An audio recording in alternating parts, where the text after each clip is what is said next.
ரிஷபராசியை சேர்ந்த அன்பு உறவுகளுக்கு இந்த மாதத்தினுடைய ராசி பலனை பார்க்க போகிறோம்.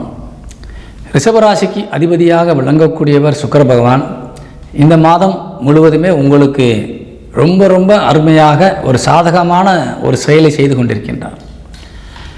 அவர் பயிற்சியாக கூடிய இடங்கள் ராசிக்கு 3ஆம் இடம் மற்றும் 4ஆம் இடமாக விளங்கி கொண்டிருக்கின்றது. 15ஆம் தேதி வரைக்கும் கடகத்தில் இருக்கார். ஒரு பெண் வீடு, அந்த வீட்டில் சந்திரனுடைய வீடு, அது அங்கே போய் உட்காரும்போது சுக்கிரனுக்கு அதிக பலங்கள் கிடைக்கும்.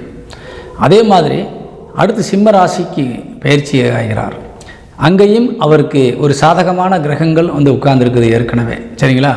அங்கே கேது இருக்கிறாரு, புதனும் அங்கே இருக்கிறார். புதனும் அடுத்து கன்னிக்கு சென்று ஆட்சி பலம் அடையக்கூடிய நிலையில் இருக்கிறார் 11ஆம் தேதிக்கு மேலே. இப்படி எல்லாமே கொஞ்சம் பக்கத்தில் சாதகமான கிரகங்கள் வந்து உட்கார்ந்துருக்குறாங்க. அதனால் வந்து உங்களுக்கு இந்த மாதம் என்பது ரொம்ப ரொம்ப ஒரு விசேஷமான ஒரு அருமையான வாய்ப்புகளை தரக்கூடிய ஒரு மாதம்.